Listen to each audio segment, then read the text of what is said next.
Hola compañeros, muy buenas tardes, espero que estén muy bien. Aquí estamos con la reportera Gabriela Telles y pues hoy vamos a hacerle una entrevista y el tema de hoy es la inseguridad en los medios periodísticos y pues ella nos va a contar un poquito de su experiencia a lo largo de estos años de violencia que han transcurrido en la ciudad y vamos a empezar pues con una pequeña presentación.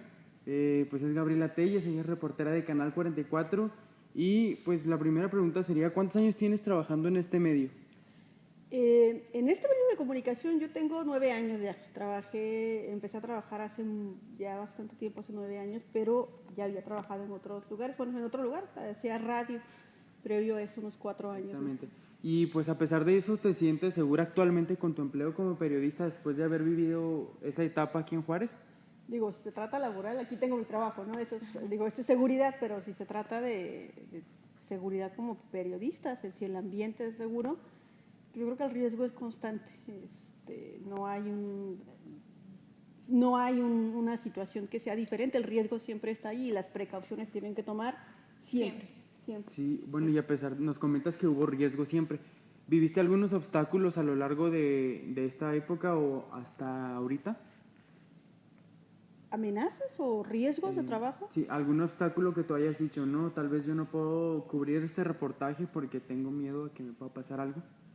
Creo que tienes que entender que nos tiene que quedar bien claro que es Ciudad Juárez, y Ciudad Juárez es una zona fronteriza que le da empleo a muchas personas, que tiene muchísimas bondades, que tiene muchas cosas bonitas, pero también nos debe quedar perfectamente claro que somos un lugar para el trasiego de drogas. Somos el puente perfecto o los que están a lo largo de toda la república que colindan con Estados Unidos, y por aquí va a pasar, pero hay tráfico de drogas, pero también hay tráfico humano y hay otro tipo de situaciones que nos ponen en riesgo.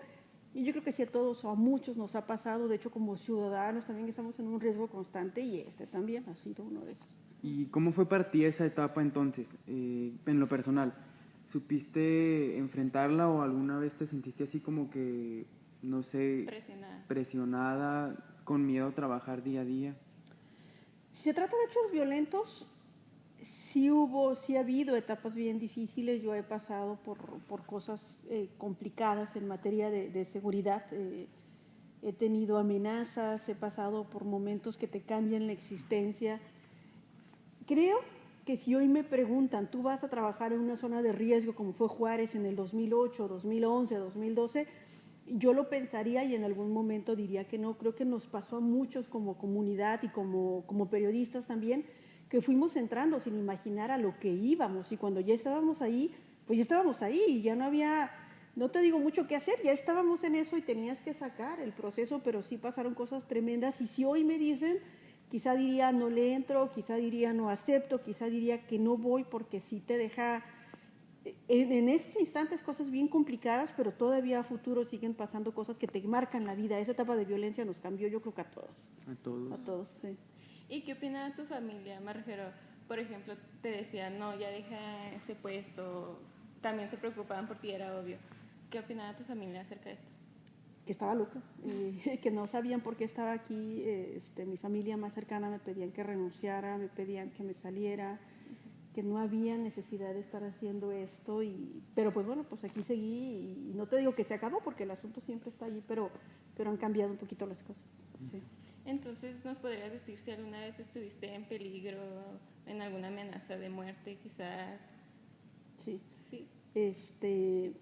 Hace algunos años nos amenazaron. Había mucho riesgo, yo creo, para todos los periodistas. Yo tuve en particular una situación muy delicada, me amenazaron. Me han pasado varias cosas, pero entre ellas creo que esa amenaza en particular me cambió porque yo ya pasaba condiciones difíciles. Después supe que estaba pasando por un momento de estrés, y yo les voy a confesar, en todo ese, previo a eso, cuando ves tanta violencia, cuando estás de cerca con todo, empecé a entrar en unas especies de estados de pánico, y yo siempre decía, me van a matar, y llegaba a mi casa y vivía con miedo, y había noches que no podía dormir, yo pasaba muy malas noches. Luego, con esta amenaza, para muchos dijeron no fue tan grave, para mí fue lo suficientemente grave, me asusté, lloré, no venía a trabajar, me quería ir de la ciudad. Te desesperas, te vuelves loco. Pasó algo, me ayudaron, tuve acceso afortunadamente a un grupo de una asociación de apoyo a periodistas que me ayudaron a sobrepasar la historia, pero sí me pasó, y es terrible, se siente horrible saber que hay alguien, en este caso fue un grupo criminal que te amenaza, me dices, pues a mí, ¿por qué? No, digo, ¿yo qué te hice? Y le pusieron un nombre, dieron varias condiciones que a mí particularmente sí me hicieron sentir profundamente asustada. Pues sí se entiende muy bien, porque pues todo esto que se vivió, obviamente, como tú dices, todos los periodistas lo vivieron mínimo. No, pues todos, no podría decir que hubo excepción.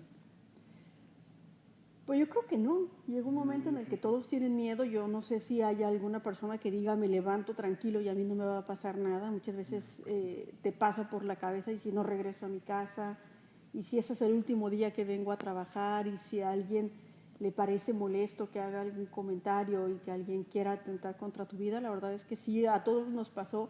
Yo creo que cada quien lo afrontó de manera diferente, pero para mí fue bien difícil. Yo tenía a mis hijos muy pequeños en aquel entonces y todo te hacía sentir frágil y la posibilidad de que alguien te fuera a hacer algo. El de después tienen que saber algo. Hay carreras o hay oficios o hay actividades que te ponen o te elevan la condición de riesgo, y México no está ahorita en la mejor situación para protección. Yo te puedo hablar de la etapa pasada, para nosotros es pasada en Ciudad Juárez, pero es algo muy regional. Pero si te pones a pensar que vas a trabajar no nada más aquí en Ciudad Juárez, o que te puede tocar trabajar en otra parte del país, vaya que hay casos, digo, hay periodistas asesinados y hay una enorme presión por parte de algunos grupos porque las cosas se esclarezcan, pero también ves por otra parte que las autoridades no tienen esta intención de llegar hasta las últimas consecuencias, pero sí encerrar casos. Y por un lado están los grupos sociales que te dicen que se investigue y que quede bien claro qué fue lo que pasó, y por el otro lado el gobierno pues lo enclaustró rápidamente y dijo, bueno, tuvo que ver con otro tipo de situaciones, con esta joven de Brasil, con esta joven, sí, de otras partes del país, y que tuvo que ver con tráfico de drogas, que tuvo que hacer, y cierran el caso. Pero entonces no te garantiza que tú vas a trabajar, o no quieres estar siempre en Ciudad Juárez, y no vas a hacer un trabajo o vas a terminar una carrera para tener una actividad regional. Digo, puedes irte a vivir a cualquier otra parte de México y entender que hay riesgo. Entonces, ¿tú llegaste alguna vez a pensar en dejar tu trabajo por este motivo o siempre quisiste seguir? Te pasa de todo. Digo, yo quise dejarlo muchas veces. Otras veces te levanta la adrenalina. Si te preguntas, ¿qué estoy haciendo? ¿Hasta cuándo voy a poder soportar? Sí, algunas veces dije, ya no voy a poder, o sea, tengo que preocuparme por mis hijos, tengo que preocuparme por mi vida a futuro, ¿no? ¿De qué les voy a dejar? Pero pues aquí seguí, digo, y aquí sigo, ¿no? Cuando pasa toda esta época de violencia, muchas compañías y muchas personas tienes que regresar a encontrar respuestas que no tenías por preguntas que no te habías hecho. Entre ellas el cómo es hacer periodismo en épocas de guerra, porque esto era una guerra, si no es que todavía es. Cuando pasa esa situación, por ejemplo, yo trabajo aquí en Canal 44 y se empieza a trabajar a profundidad en distintos códigos que te mantienen a salvo. Entre ellos es cubrir los trabajos de cierta manera. Canal 44 se da cuenta que cuando empieza la violencia, la gente quiere ver esa violencia. Y la gente está al tanto de hechos violentos y luego los están reprobando, pero aparte los quieren ver. Por un lado condenaban y decían, es que están mostrando muchos eventos de sangre, pero por otro lado, Canal 44 veía los ratings, hay un evento de sangre y la gente se va a verlo, se veían los ratings claramente. Y estaba como este doble discurso social de decir, ay, qué asco, ay, qué mal, ay, qué incorrecto meter violencia, pero por el otro lado la gente lo estaba viendo. Sí, pues lo estaban viendo, pero bueno, dejamos eso de lado. Cuando se dan estos hechos, entiendes que a la hora de hacer una cobertura de un trabajo tienes que tomar ciertas condiciones de entrada, quizá de derechos humanos, pero también de protección para nosotros. Por ejemplo, Canal 44 desde hace muchos años, y yo los pruebo que ustedes nos den imágenes, dejaron de mostrar los datos así tan crudos. Si había una persona que había sido privada de la vida, mostrar su cuerpo que está en malas condiciones. De hecho, empezó a ponerle blur, que quedara como borroso, y las tomas muy lejanas, sino es que ya no se cubre directamente el cuerpo de una persona. Y tuvimos que trabajar de otra manera y apegarnos a ciertos lineamientos que la gente decía, bueno, estamos acostumbrados a que nos den muchos detalles, los dejamos de dar, pero los dejas de dar porque, por un lado, entiendes que dar mucha información con respecto a ciertas situaciones a veces era ensalzar a un grupo criminal. y era darle un poder que no se trata como medio de comunicación. Yo no estoy aquí para empoderar a un grupo criminal o para cubrir a un grupo criminal. Yo estoy aquí para darle a conocer a la sociedad sobre distintos hechos. Vamos a trabajar de cierta manera, pero lo haces más bien por cuestiones de seguridad. Y entre ellos, por ejemplo, ustedes van a darse cuenta, todos los medios tuvimos que moderar nuestro lenguaje y también ceñirnos a datos que son oficiales y que a veces la gente dice, vamos, ni tú te la crees, ¿no? O veamos si realmente son así. Si ustedes se dan cuenta, por ejemplo, ahora en los medios de comunicación, a la hora de dar un reporte, ya no mostramos lo que Canal 44 investigó. Ya no damos, nosotros podemos encontrar que privaron de la vida a una persona y ya no damos el dato del grupo criminal al que pertenece, de las relaciones criminales que había. Regularmente nos vamos al boletín que dice la autoridad señala que esta persona está identificada o no está identificada, y estas son las líneas de investigación que se entienden sobre el crimen. Ya no damos a veces más detalles porque esos detalles ponen en riesgo a veces la seguridad de un periodista o de un medio de comunicación. ¿No? Pero si vas a cubrir deportes, digo, no hay tanto riesgo. Si vas a cubrir espectáculos, pero pues todo depende, qué quieras cubrir, ¿no? Qué quieras hacer, para dónde vas. Sí. Así es. Bueno, hemos terminado ya la entrevista y pues muchas gracias, Gabriela, por haber respondido las preguntas.